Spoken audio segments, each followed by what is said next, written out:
Good morning. Good morning from San Diego. Hello, everyone. Good morning, Pedro. How are you? Doing very well. How about you? How you doing? Very, very good. Thank you. Pedro is in Miami. I am in San Diego today.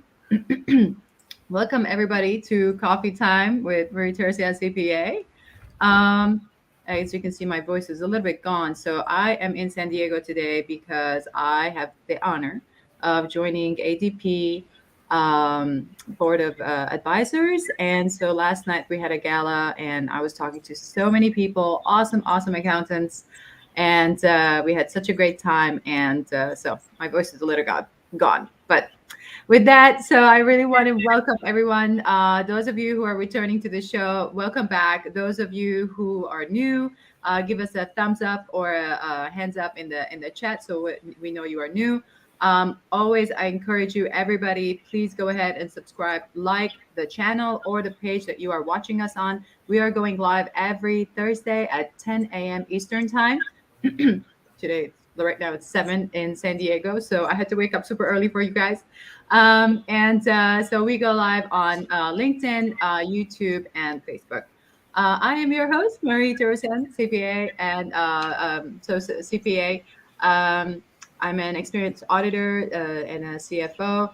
As a CPA advisor and transformation coach, I use my proprietary and registered methodology, Valuation MT, to help business owners that have reached their first million to go to 10 million and more. I'm also a Grant Cardone licensee, and I coach businesses in sales, marketing, and finance as well. I'm an author of two books. I have The Complete Guide to Business Growth, which is available on Kindle. And I'm also going to be putting the link in the chat because I'm able to give you the PDF as well if you want to purchase. I also have an ebook called A Business Owner's Guide to Operational Accounting. One of the things that I'm working on right now is to create an e-course for Valuation MT. So those of you entrepreneurs that are looking to really learn about how to grow your business using my methodology, you could do that. It'll be available in the next week or so. So with that, I want to reintroduce my featured guest, my friend and tax colleague, Pedro Gonzalez, CPA. Good Hello. morning. Good morning, everybody. Pedro Gonzalez, CPA, your business and tax strategist. We help our clients with their cash flow, improving their cash flow. Cash flow is lifeblood to any business, regardless of size and industry. Minimization, taxation erodes the wealth of your business and personal life. Yes. Exit strategies, because all of us will eventually exit. It just depends on how.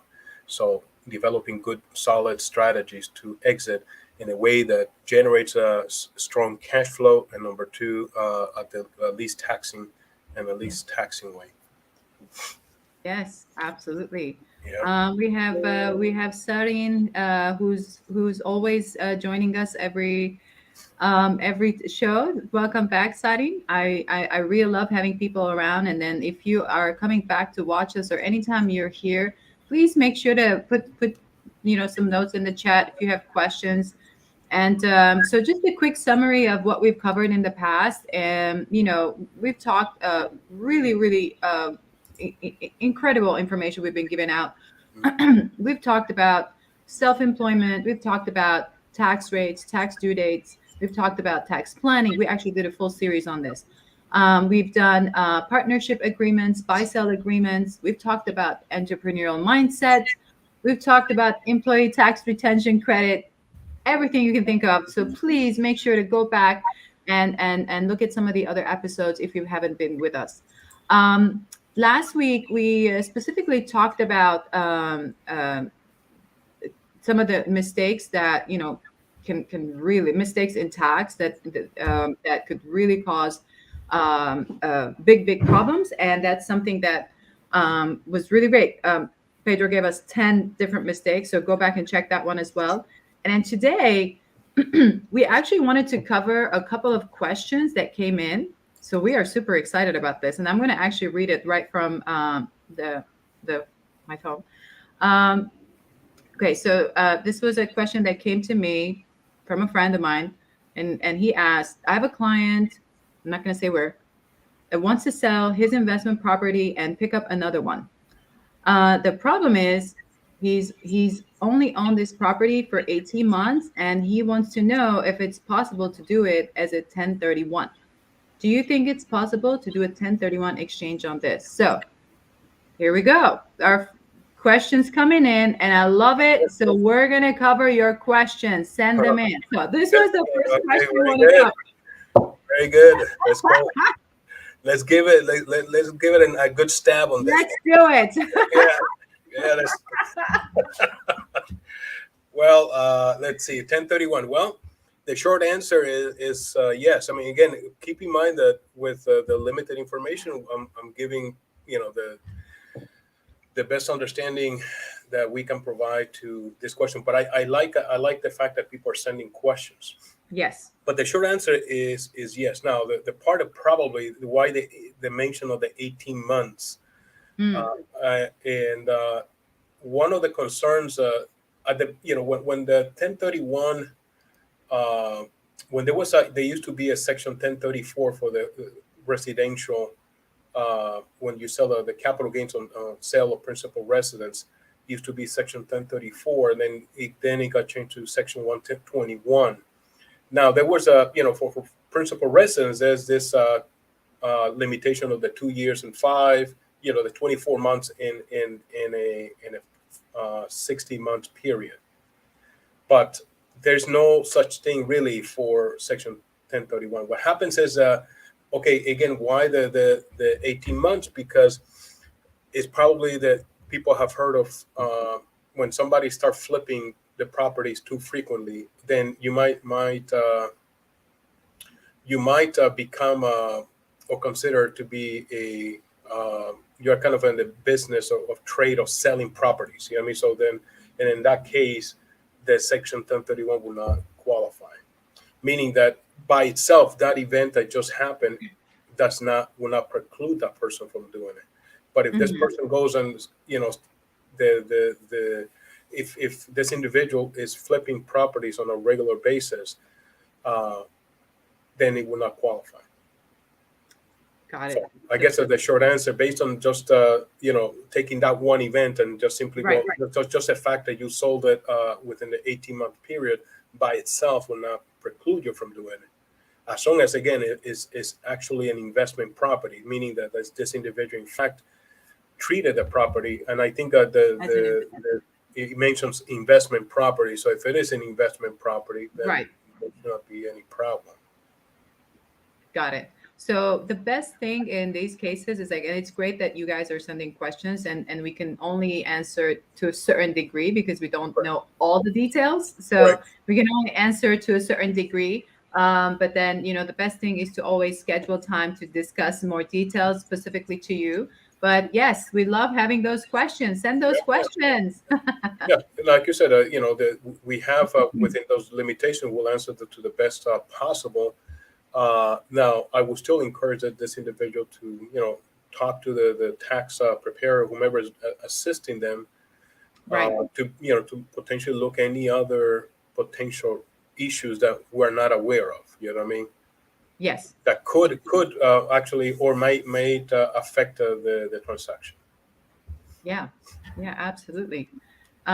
Okay, so we had another question, and then we can just open up and we can talk whatever else. But so there's another question that came in that I want to read it out. So this question was, and I'm just reading directly. The lady that she says, I just bought a car under my name for business purposes. Okay. Would you recommend some options to get my company to pay for it? That's question number one. There is some advice out there on about leasing my car to my company, or maybe selling the car to my company. Can you give us some advice? So this is a very, very open-ended, because this could have so many different situations. One of them being, when you say business and it's a car specifically, But for business purpose, a car could, at the end of the day, we're going to end up using it a little bit personal, a little bit business. So it's not really going to be all business. Um, when we're talking about a business vehicle, it could be, I envision it more like it's a truck. It's something that you're actually going to use it for your business only. Yeah.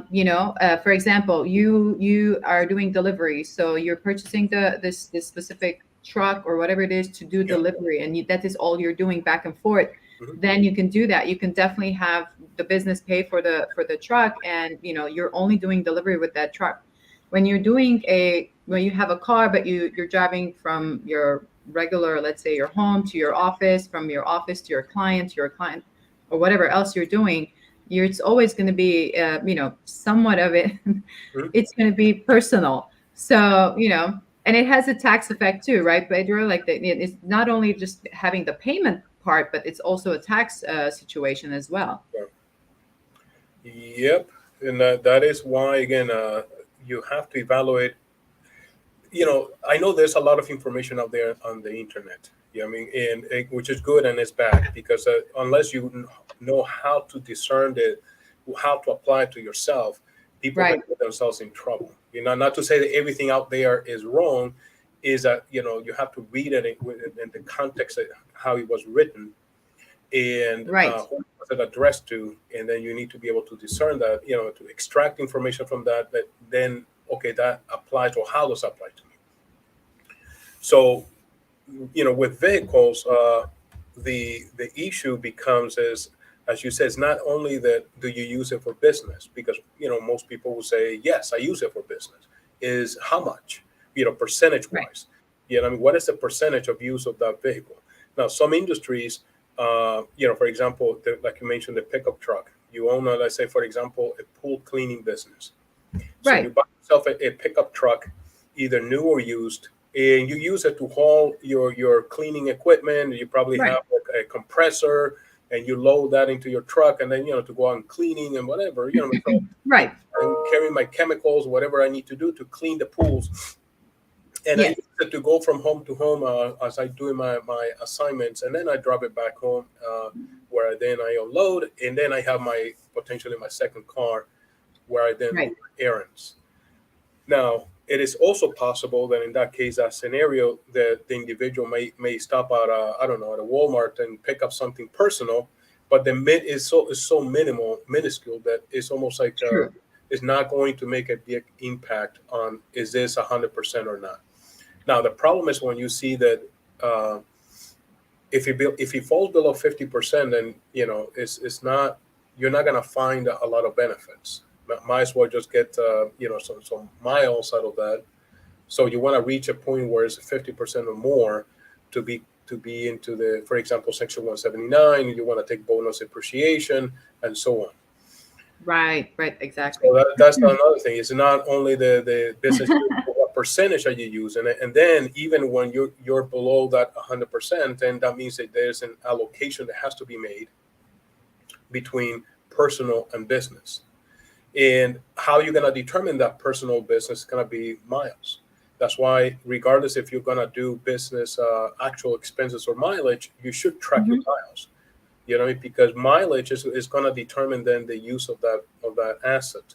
It's going to be based on the total miles you drive, and compare that to how many miles I drive it for business. And so you're going to be required then to track those miles, which a lot of people don't do. And so True. a lot of people are guessing. I think in eventuality of an audit, there's no mileage log. So then how are you going Right. to prove it? Unless you have one or two places that you do on a regular basis. You only go to a warehouse where I pick up and drop off, and that's it. That's all of the use of this vehicle, is to go to a warehouse where I pick up some things and bring it to a smaller warehouse where then I retail it, for example.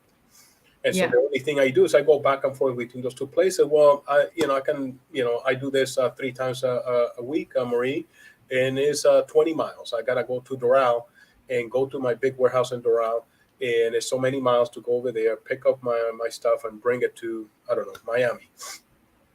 Yeah. or whatever, for Lauderdale. So I drive to Doral. And then so I can tell you, Marie, that I do that 3 times a week. It is X number of miles, 60 miles, I don't know, whatever. So 60 miles, 180 miles a week, multiply that by so many weeks a year. And based on that, I can tell you that's my annual mileage. Outside of that, uh, you will have a hard time proving in its totality. You know what I mean? The business percentage, which Right. we And then require. and then another thing you brought up earlier, because we were kind of as we were discussing it, is the fact that, when it's the, let's say, the executive of a business, for example, and the car is being used by the executive, anything personal is going to become more of a, a benefit to them. It's an Right. income to them in a way. So that can create a kind of an additional problem, for the person, Correct. an reporting problem more than anything. 'Cause now you Yeah. have to report income for using the car. Correct. Which again, I doubt that a lot of people are either aware or doing it. You know what I mean? Because again, you hear a lot about the deduction part. Because True. that's what we're looking for. You know what I mean? How can I deduct this? But if it's below the 100% use, and especially if it's a car that is going to be considered a corporate car, Right. that car, in essence, I'm deriving a benefit from that. I'm deriving a benefit by in essence, the company now is making it available to me as the executive of that executive employee shareholder of this corporation. So now I'm having use of that asset, but I'm also using it for personal. Mm-hmm. Well, that personal side is compensation. Now we talk about the 50%. So if you're using a corporate asset, 50% business, 50% personal, you got to analyze and what that could claim your compensation and see if there's any here, because I will have to on this asset. Right. Would it make sense for me? A case, that's what you gotta take a case by case things that you read on Google and say, oh, this, yes. Usually see to where his company is a company asset. But then if I'm using it for personal and the company is part of my compensation. So as long as I do that, then I'm okay. But then you got to figure out does it make sense? Because now I have to pick up compensation in addition to my normal, I guess it will have to be added to the base of my compensation. You know what I mean? Not only my kind of my standard salary, but on top of that, it has some other benefit, and one of them being the car allowance.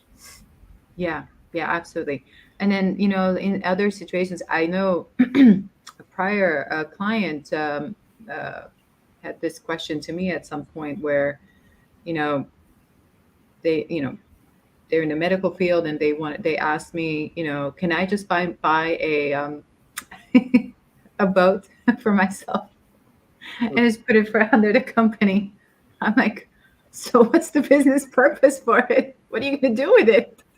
I mean, you can buy it. You can buy Yeah, it for, yeah, but what are you going to do with it for business purposes? Like, correct. I'm like, are you going to take, patients out? Are you going to do retreats? Are you going to do something? Like, what's the business purpose That is for it? exactly, exactly. So And I think people get so like excited with all this information they get, but yeah, then yeah, at the end of the day, you always have to prove what is the business purpose of what you're doing with it. correct. Same with for example, some of the bigger business owners, when they have to travel so much, they end up buying a plane.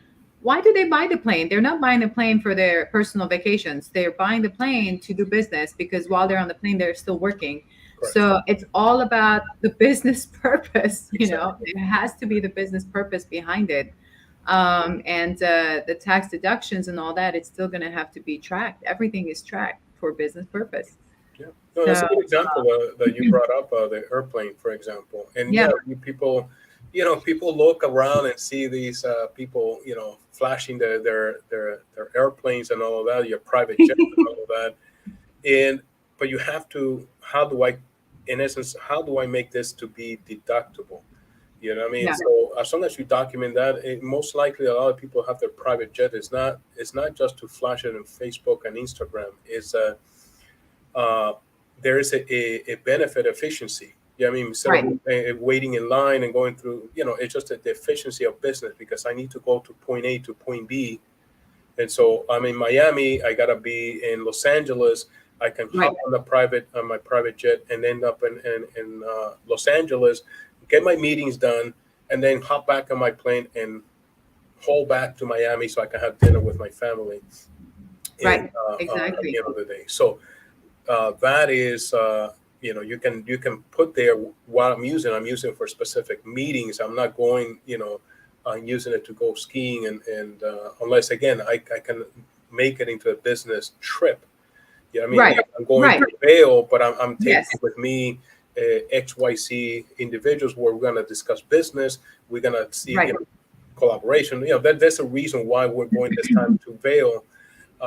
So you have to find ways of how to legally how to make this into a business transaction. Right. And then to give a different perspective of like how you can actually purchase an asset like that to do business with it. Like for example, if you're purchasing a car to do Uber driving, Hmm. the majority of it is going to be used for doing business, right? So that, you're probably going to be 90% literally doing business with it.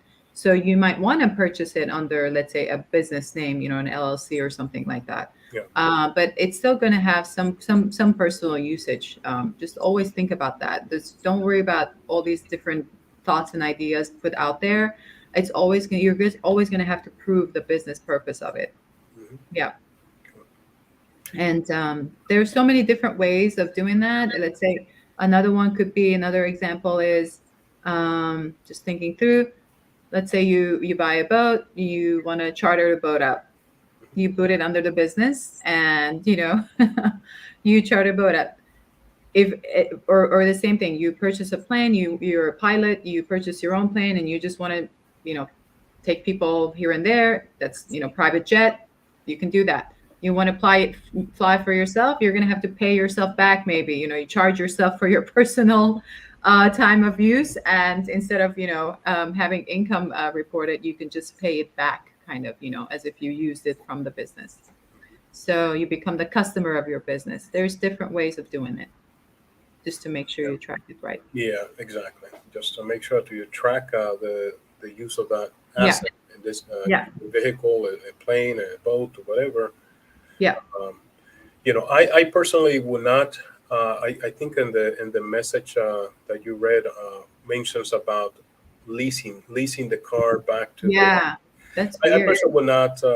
I have seen some of that, but to me, it defeats the purpose because you have to recognize income, and then there's a deduction on the other, so it washes.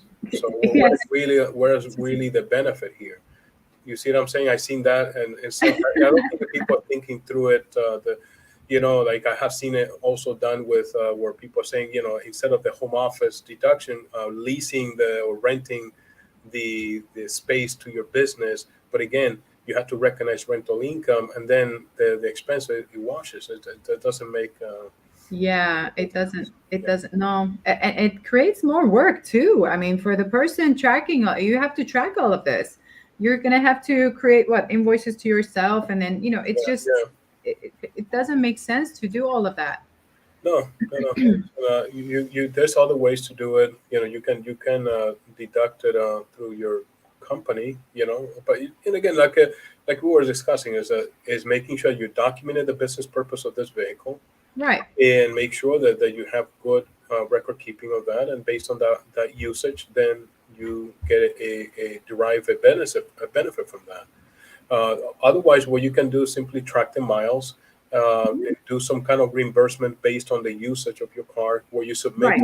in essence, on a monthly basis, you submit your expense report, and within that, I include all of my expenses as a percentage of my use, and then ask the corporation, in essence, to reimburse me for those expenses, and then keep it clean, keep it Keep it documented. clean. Yeah, Yes. Yes.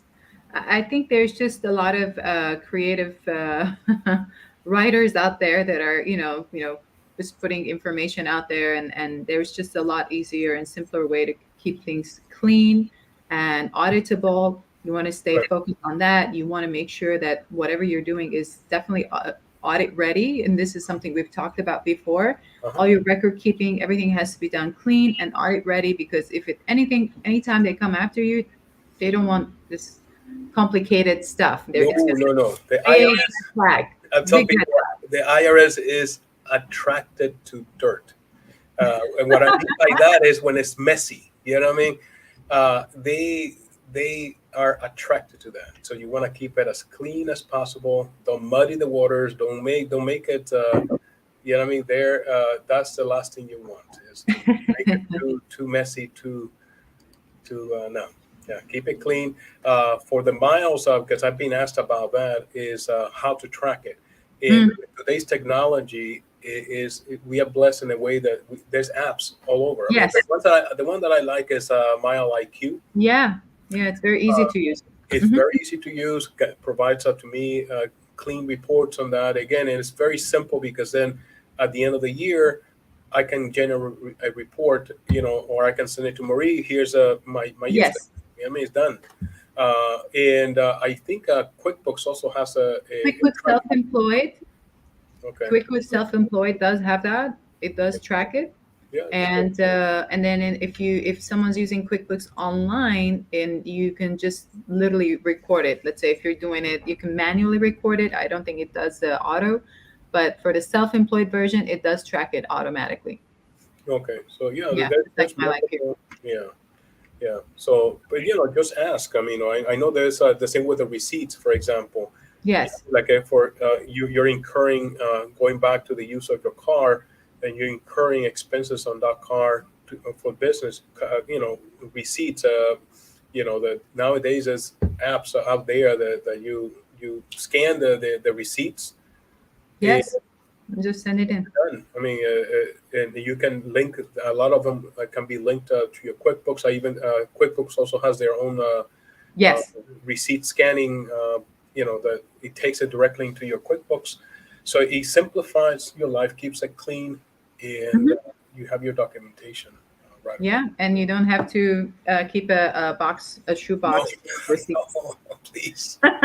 Oh, no need for that anymore. The thing is that More. really is that we ought to be using the technology, the tools that we have available on our hands. So for the small business owner, simple apps like that, Mile IQ, is some sort of expense receipt scanning. Yes. You know what I mean? That's you. With that, you will not realize the amount of time and paper that you save, because Yeah. when you're scanning those, it automatically goes into QuickBooks Online, and now your accountant can organize that and attach it to the specific places where it needs to be attached, and done. Yep. Absolutely. Absolutely. So this was great. We are actually very close to the 30-minute mark, and I don't know, any last thoughts, Pedro? I think we've covered quite a lot with these two questions. Yeah. I had a how much time we have left? I'll be brief Yes, on this yes, one. A yeah. few seconds in here. Well, a situation that occurred, that somebody came to me with this scenario that I thought maybe to share, and that has to do with the contributions after you have taken it out of your IRA. That 60-day window. So let's say, for example, you have an IRA, traditional IRA. You took let's say 10,000. So you took 10,000 out. You have 60 days to put it back to prevent the penalties. Mm-hmm. Well, once the 60-day passes, and you go, and let's say you didn't put the money back until day number 61. Okay, so you're late. Now, what happens is that now that contribution is considered excess contribution because it Oh, exceeds the limit. So something to keep in mind when you are looking into, you took money out of your traditional IRA, and you are very close to the point of getting to that 60-day. You have to evaluate, you know, uh, to ensure that if you're very close, that it's going to be within the 60-day and not after, because once it crosses that, it's done. You cannot reverse it, and at that point, that those dollars are going to be considered excess contribution, which you also get a penalty for that. You get a penalty for taking it out, and a penalty for excess contribution. So anyway, something that to share. whew. Yeah. to keep in mind. Very, very good. Very good. Thank you so much. That's a very good point. Thanks for sharing that. So with that, I mean, guys, it's 30, there are already 30 minutes, and we really want to be cognizant of, our audience's time. Everybody's busy.